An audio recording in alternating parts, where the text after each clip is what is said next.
Assalamualaikum everyone. Welcome to my channel Spread Education. Today my topic is the subject is discrete math and the topic is relation, as you guys can see. So I'm gonna tell you about the relation. First of all, there is an identity relation. Identity relation में क्या होता है, सीधा सीधा मतलब types of relation भी हैं 4, but there is identity relation also. Identity relation में इतना कोई मुश्किल नहीं है, जस्ट इसमें ये होता है कि ये एक सिंपल कार्टेशियन होता है. जैसे कि 2 सेट्स होते हैं, जैसे कोई भी सेट है, सेट ए है जैसे 1 2, और अगर सेट बी है 2 4, तो ये सिंपल कार्टेशियन होता है, मतलब मल्टीप्लाई होता है. एक आइडेंटिटी रिलेशन होता है जिसमें सिर्फ मल्टीप्लाई होता है. जैसे कि अब हम इसमें मल्टीप्लाई कर देंगे तो ये हो जाएगा 1 जो है 2 से होगा पहले मल्टीप्लाई, फिर 1 4 से होगा, देन 2 2 से होगा, देन 2 4 से होगा. ये होता है इसका आइडेंटिटी रिलेशन. अच्छा, फिर ना रिलेशन की टाइप्स होती हैं, जो कि 4 टाइप्स होती हैं: reflexive, symmetric, transitive, equivalence. Reflexive वो होती है, मतलब अगर कोई चीज़ रिफ्लेक्सिव नहीं है, अगर जैसे हम आगे चल के जब पढ़ेंगे कोई चीज़ रिफ्लेक्सिव नहीं है तो नॉट रिफ्लेक्सिव कहलाएगी. अगर कोई चीज़ सिमेट्रिक नहीं है तो वो एंटी सिमेट्रिक कहलाएगी. अगर कोई चीज़ ट्रांजिटिव नहीं है तो वो कहलाएगी नॉट ट्रांजिटिव. इक्विवेलेंस नहीं है तो नॉट इक्विवेलेंस. अब ये चारों चीज़ों की हमें जैसे दिया जाता है कभी दिया जाता है कि अलजेब्रिक एक्सप्रेशन में बताएं हम ये चारों चीज़ें, कभी दी जाती है मैट्रिक रिप्रेजेंटेशन में, कभी दी जाती है डायग्राफ में. तो ये तीनों चीज़ें क्या हैं और तीनों चीज़ों की हमें ये चारों चीज़ें बतानी होती है. सबसे पहले हम लेकर चलेंगे अलजेब्रिक एक्सप्रेशन, अलजेब्रिक रिप्रेजेंटेशन. पहले हम पढ़ेंगे अलजेब्रिक रिप्रेजेंटेशन क्या है और उसकी हमें ये चारों चीज़ें बतानी होगी. तो पहली एग्जांपल ले लेते हैं हम. जैसे कि हमारे पास एक सेट है 1 1 2 2 3 4 1 3 2 3 4 4 2 4. ये हमारी एक एग्जांपल है. इसमें हमें बताना है कि रिफ्लेक्सिव है, सिमेट्रिक है, ट्रांजिटिव है, इक्विवेलेंस है या नहीं. तो रिफ्लेक्सिव है या नहीं. रिफ्लेक्सिव कैसे पता चलता है हमें? अच्छा, अगर इसकी डोमेन और रेंज दोनों सेम होंगी तो इसका मतलब ये रिफ्लेक्सिव है. डोमेन और रेंज सेम कैसे होगी? डोमेन क्या होती है, रेंज क्या होती है? डोमेन जो सेट जो होता है उसका फर्स्ट एलिमेंट जो होता है वो डोमेन होता है, और जो सेकंड एलिमेंट होगा वो रेंज होगा. ठीक है, ये दोनों चीज़ें होती हैं, ये डोमेन होती है, रेंज होती है. तो अगर ये दोनों उसके सेम हैं तो इसका मतलब ये रिफ्लेक्सिव है, otherwise this is not reflexive. 1 domain है 1 ही रेंज है, सेम है, इसका मतलब सही है. 2 भी डोमेन है और 2 ही रेंज है, इसका मतलब ये सही है. 3 रेंज है लेकिन डोमेन 3 है और रेंज जो है 4 है, सेम नहीं है, 3 का कोई सेट भी नहीं है, तो इसका मतलब ये रिफ्लेक्सिव नहीं है. तो हम यहाँ पे लिखेंगे नॉट रिफ्लेक्सिव. अच्छा, हमें यहाँ पे रीज़न लिखना लाजमी होता है. जैसे कि अगर कोई चीज़ नहीं है, जैसे नॉट रिफ्लेक्सिव है, तो हम इसका रीज़न लिखना लाजमी होगा, वरना एग्जामिनर हमें नंबर नहीं देगा. इसी चीज़ से हमें नंबर मिलते हैं कि हमें रीज़न लिखना होता है. Because 3 4 is not present. अब आ जाते हैं सेकंड में, जो है सिमेट्रिक.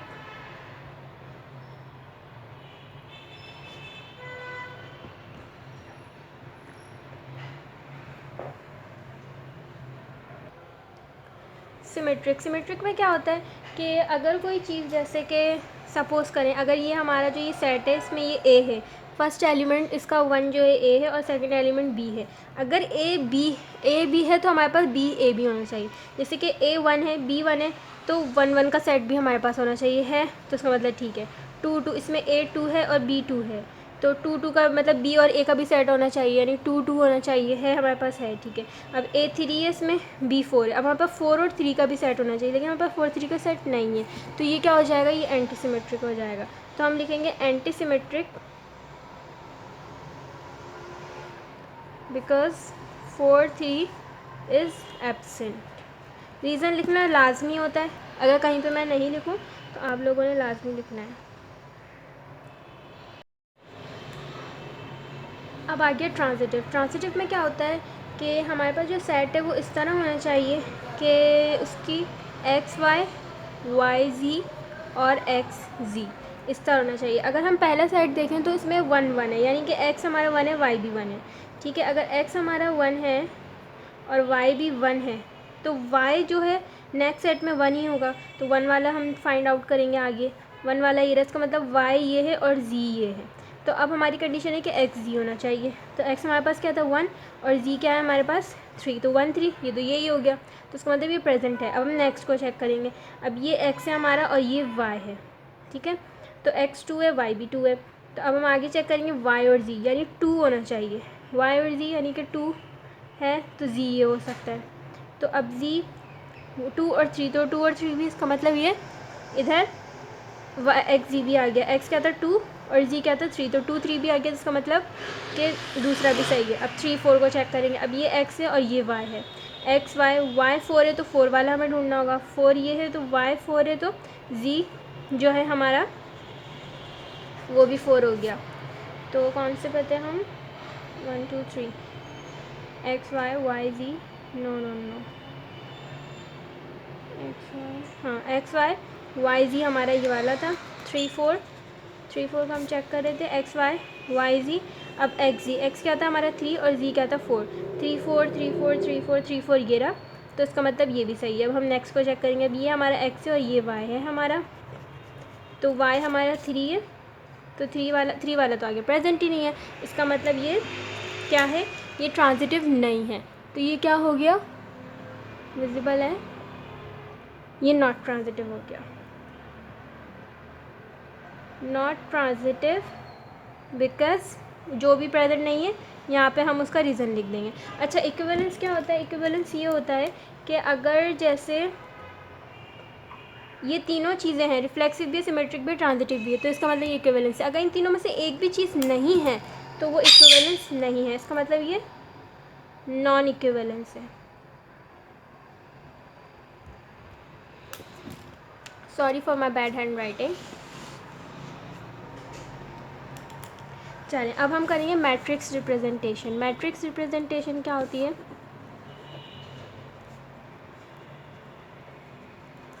कि कभी आपको दे दिया कि मैट्रिक्स रिप्रेजेंटेशन से करें, ये चारों चीज़ें फाइंड आउट करें। अच्छा, इसमें होता ही है कि अगर कभी आपको इस तरह एल्जेब्रिक रिप्रेजेंटेशन में दे दिया और उन्होंने कहा कि मैट्रिक रिप्रेजेंटेशन आपको करनी है, एल्जेब्रिक रिप्रेजेंटेशन दे दिया और बोलें कि मैट्रिक रिप्रेजेंटेशन करें, तो आप एल्जेब्रिक को मैट्रिक्स रिप्रेजेंटेशन कैसे करें, मतलब मैट्रिक्स कैसे बनाएंगे आप उसको, इस तरह के आप एल्जेब्रिक देखते जाएंगे, उसी हिसाब से आप अपना मैट्रिक्स बनाते जाएंगे। अब इसमें आप इसमें चेक करें कि नंबर कितने जा रहे हैं, 1 है 2 है 3 4 से ज़्यादा तो नंबर नहीं आ रहे ना, तो आप इसको 4x4 का बनाएंगे, यानी 4 रोज और 4 कॉलम।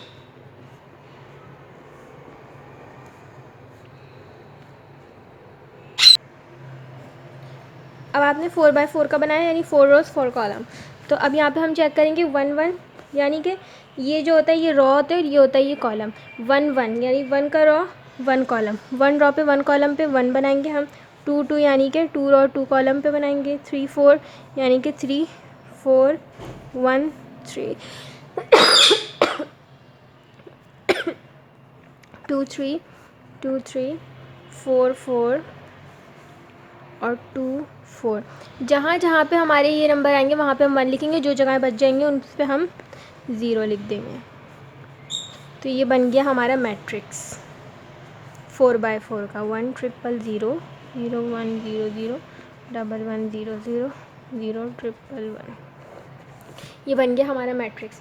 अब इसमें हमें चारों चीज़ें बतानी, यानी रिफ्लेक्सिव है या फिर सिमेट्रिक है, ट्रांजिटिव इक्विवेलेंस से क्या है, चारों चीज़ें बतानी।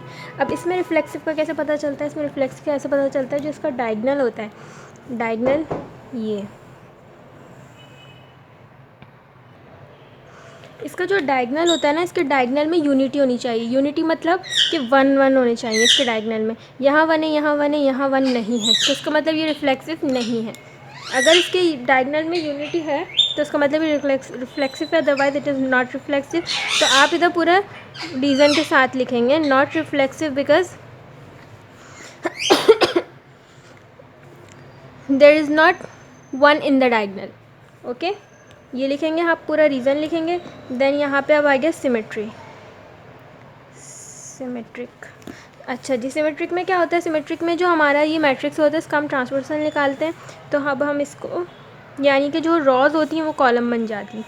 ये रॉ है, ये रॉ है, ये जितनी भी रॉज होंगी ये कन्वर्ट हो जाएंगी कॉलम में। 1 0 1 0 0 ट्रिपल 1 ट्रिपल 0 1 ट्रिपल 0 1।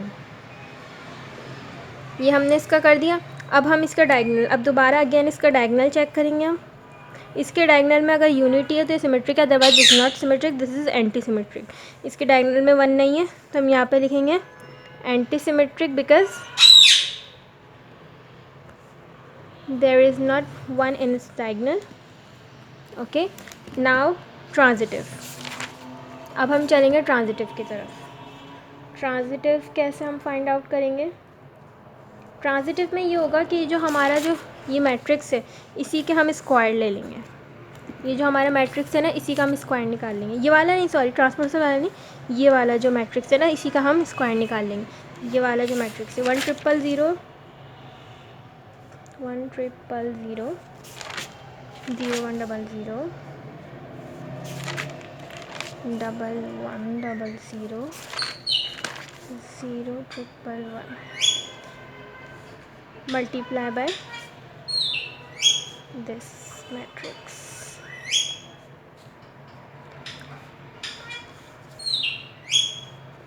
अच्छा जी, मैट्रिक्स की मल्टीप्लिकेशन सबको आती होंगी, रॉ से ये कॉलम कॉलम से मल्टीप्लाई होता रहेगा।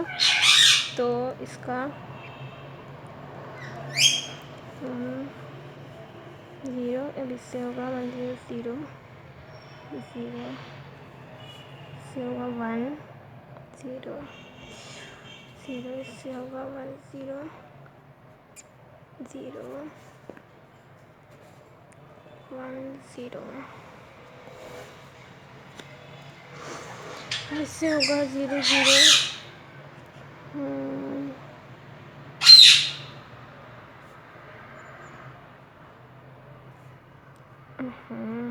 0।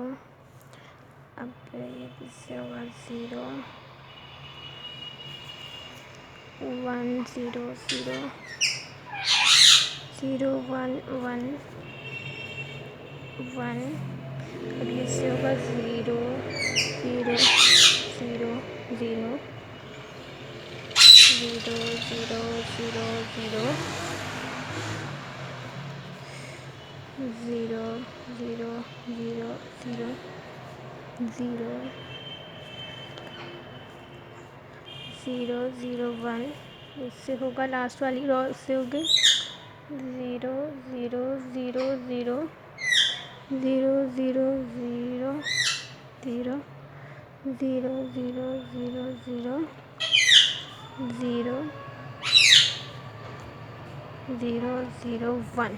तो इसका जो आंसर आएगा वो ये इस तरह आएगा 1 0 0 0 1 0 0 1 1 0 0 1 3 1 1।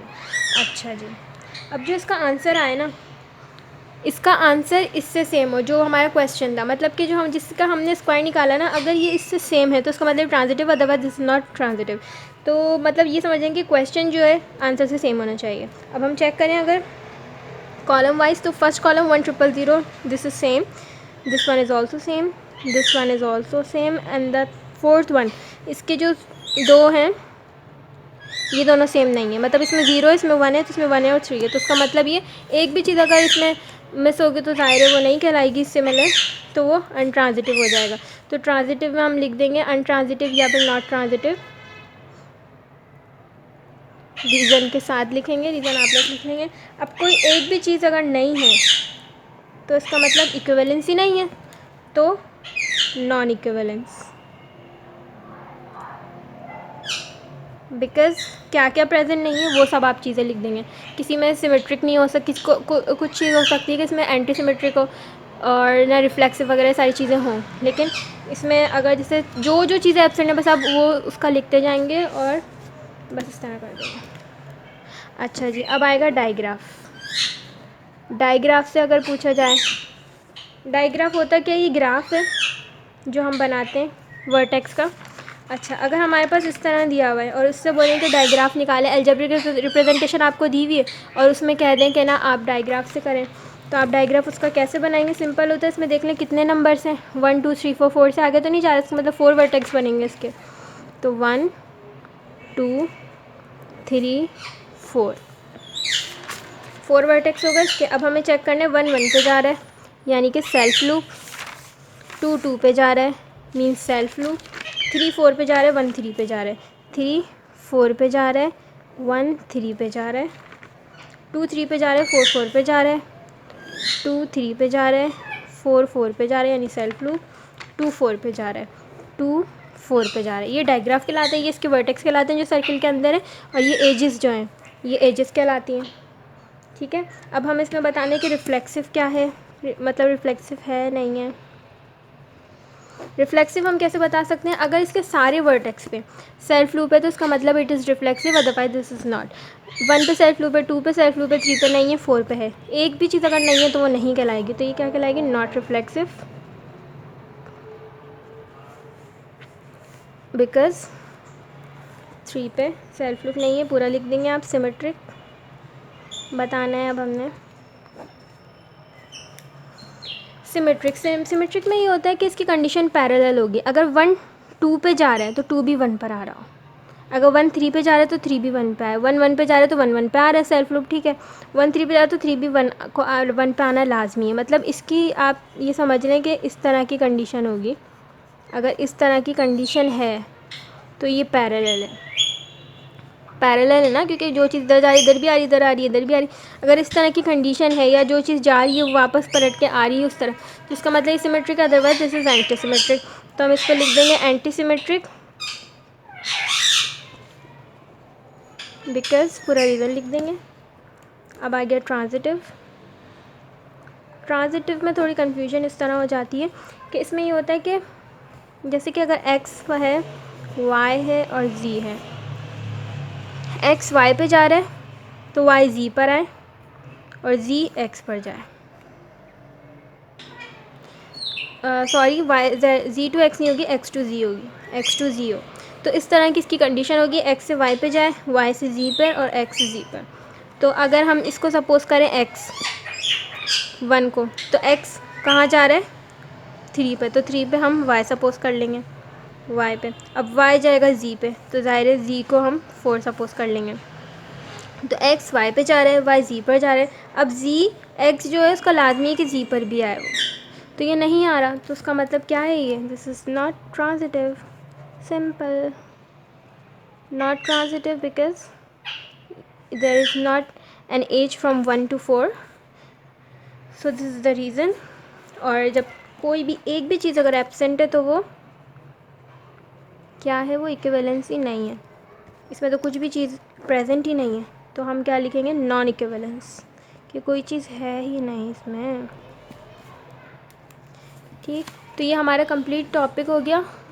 अगर कोई चीज़ इसमें से रही हो या कोई चीज़ आप लोगों को जैसे जाननी हो तो आप लोग कमेंट सेक्शन में मुझे बता सकते हैं। And kindly please tell me, अगर कुछ भी आपको क्यूरी से कुछ भी आपको कुछ समझ नहीं आया, you guys can tell me in the comment box. And do like, do share and do subscribe my channel.